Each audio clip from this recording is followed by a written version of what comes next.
Probably one of the worst things that you can go through is discovering that your spouse or your partner is having an affair. When you first discover or your spouse first tells you about the affair, you're shocked. You go through denial. You're going to go through all of the grief process, the anger, the bargaining. There's a time period where you're desperate to try to get the person to stay with you and to try to prove that you're better than the partner that they're having the affair with. And so there's a process that you go through. There's anger that you go through. There's a time period typically where you get to the point where you're willing to draw a boundary that says if the relationship, the affair doesn't end, that you're going to separate or divorce, where you make your partner, your spouse, make a choice. That doesn't always come at the very beginning of discovering there's an affair, even though people will typically say, oh, I would never, ever, ever forgive my spouse for having an affair. It'd be over just like that. But when you discover it, you're in shock and you're scared and you feel like really low self-esteem, feel so rejected and hurt, and you're jealous and you're frantic and anxious and just, there's all this stuff going on. And typically it's just, you may yell and say, I want a divorce, or I want you to move out, but you don't really at that point, typically, if it's the first time that you've discovered that something's going on, or if it's the first time your spouse has ever had an affair. If it's serial affairs, that's a different story. But if it's just, it's a one time, it's a relationship that got an emotional connection and then turned into an affair, it's a process that you go through in trying to figure out when you want to draw that line. So here are 7 signs that your spouse's or partner's affair is truly over. And you will see these things in a person who is done with the affair. All of them need to be present for it to be really a healthy, I'm done. And even though surviving an affair may seem impossible, most people do stay with their partners after an affair. Most people are willing to forgive. So it is typical when you first find out about an affair, or your partner tells you, your spouse tells you, that's not typically the time when the affair ends. The person might say, I want it to be over. Okay, I'll end it. You tell them, I discovered this, I know it. First, there's often denial. That's not going on. I'm not doing this. When you first approach the person, they deny. They're in shock that you found out. They're not ready to disclose it, so they're going to deny it. And they're going to continue doing it until they're either ready to tell you, yes, this is happening. And then at that point, they may say, I'm done with the marriage or done with the relationship. I'm going to leave. That doesn't necessarily mean that it's over. Affairs typically run a course, not all of the affairs. In fact, most of the affairs don't end up in a long-term relationship. So here is what true repentance looks like when your spouse has gone through the length of time that they're willing to engage in this affair and they want to come back to you, or they want to convince you that they're really done. Here's the 7 things that you need to see. The first is going to be a change in attitude toward you and the family. Just like your spouse took a turn away from the family and it felt different to you. It's like, oh, not home, kind of distant, not interested in things like they used to, not planning for the future, not involved in things. You saw a definite turn away. It was one of the things that you noticed, a coldness. There's going to be a turn toward the family, just like that. There's going to be a concern to figure out why the affair happened. There's going to be a concern to want to make the marriage better, not just words, but actions. It's going to be there to back that up. There's going to be deep concern about how you have been hurt by the affair.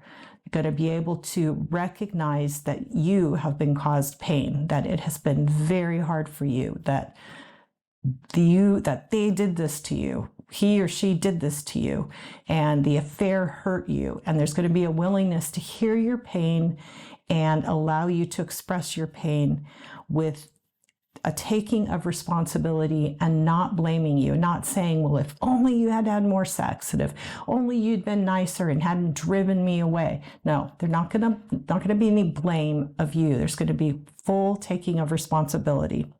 The next one is the willingness to disclose the whole truth about the affair. When you first discovered it, or it was first told, there was a whole bunch of lies mixed in with that. There was a whole bunch of things that were not told to you, not admitted. When the affair is over and there's a desire to heal and reconcile, going to be willing to answer your questions. Now be careful how many questions you ask, because the answers you get, the questions that you ask about their sexual relationship together and the places they went, the things they done, you're never going to take them out of your head. You're always going to have them. So be careful what you ask, but ask what you need to know and to put the pieces together and to be able to let go of it yourself, which at this point you might not be sure what that is, but just there has to be a willingness to answer your questions honestly, even though there's a fear of the repercussions. Like if I tell you all this, are you going to actually leave me? Is the marriage going to be over? Or is it going to hurt you too much? But there still has to be a willingness to answer the things that you need answered. Next one is a willingness to do whatever it takes to gain your trust. Now, your trust was violated, was broken. You do not need to automatically trust. You need to begin to trust, but verify everything, okay?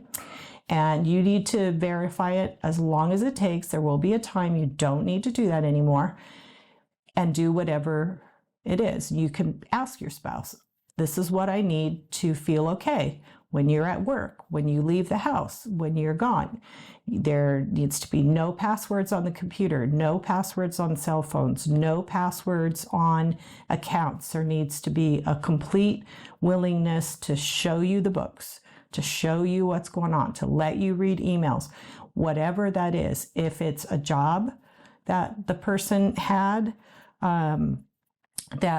where they work together, might need to quit, might need to fire somebody if a person is a boss or an employer and there's somebody that works there. Whatever it takes for you to feel okay and to feel comfortable. You don't need to carry the pain and the burden of having to be uncomfortable with that person around you or around your spouse when you're not there.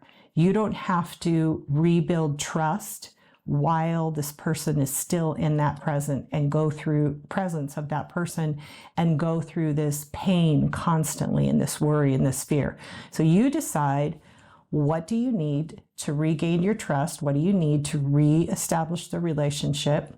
And there should be a willingness. And some of those things are costly.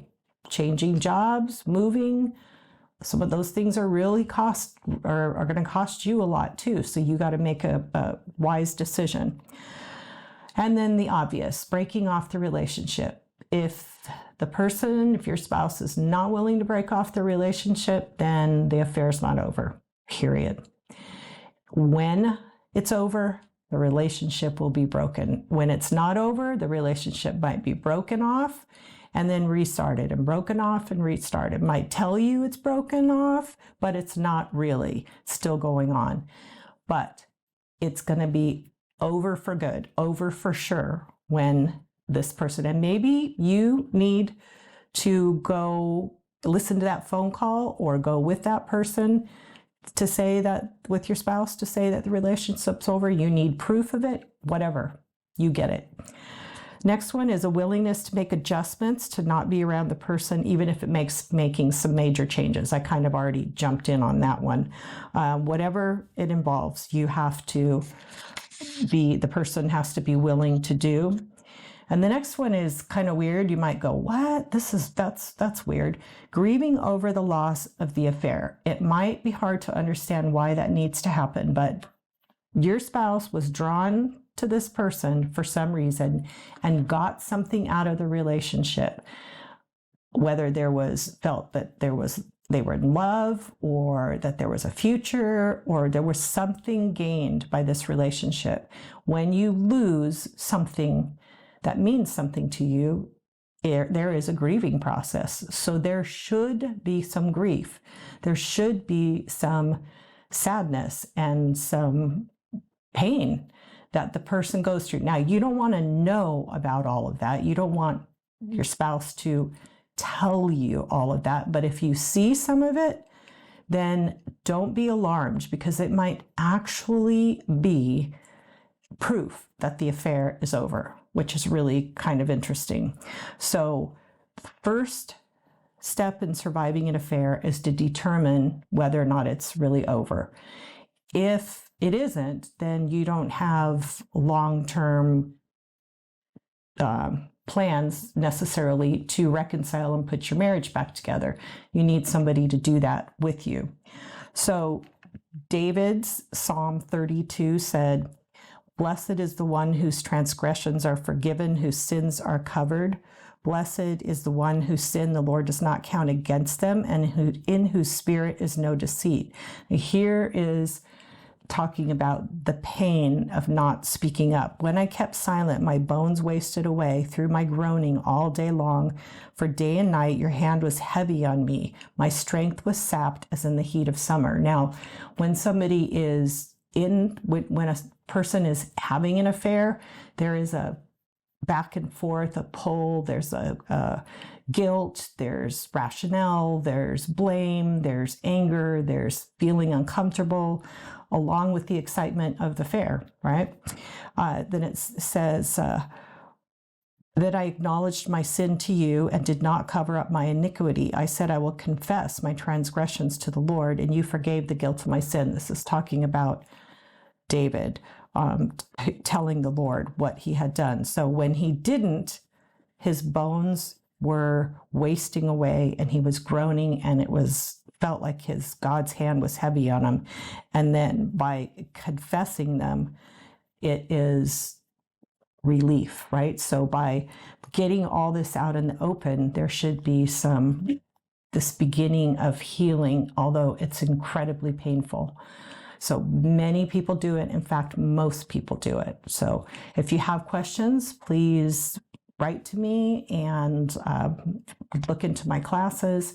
And I would just pray that you would be in this situation where if you don't see these 7 signs, then just know that it's not done. And you've got to figure out how you need to take care of yourself, and how you need to protect yourself, and how you need to move forward, and how and when you are ready to set that boundary that the affair needs to end, because you can't allow an affair to go on and on and on and expect that your spouse's respect for you is going to increase. It will not. It will just decrease over time, and may be a situation where there is no hope for reconciliation. So, okay, God bless you.